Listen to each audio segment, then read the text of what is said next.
Ho fatto 2 passi fuori dal tempo, con le scarpe da clown e un cielo a poi.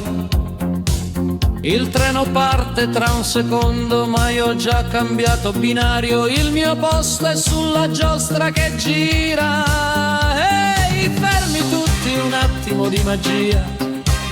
Il tempo balla, il tip-tap e la noia va via. 1 minuto di risate, un salto nel vento, e le parole, beh, quelle fanno capriole nel vento. È un viaggio che inventiamo strada facendo,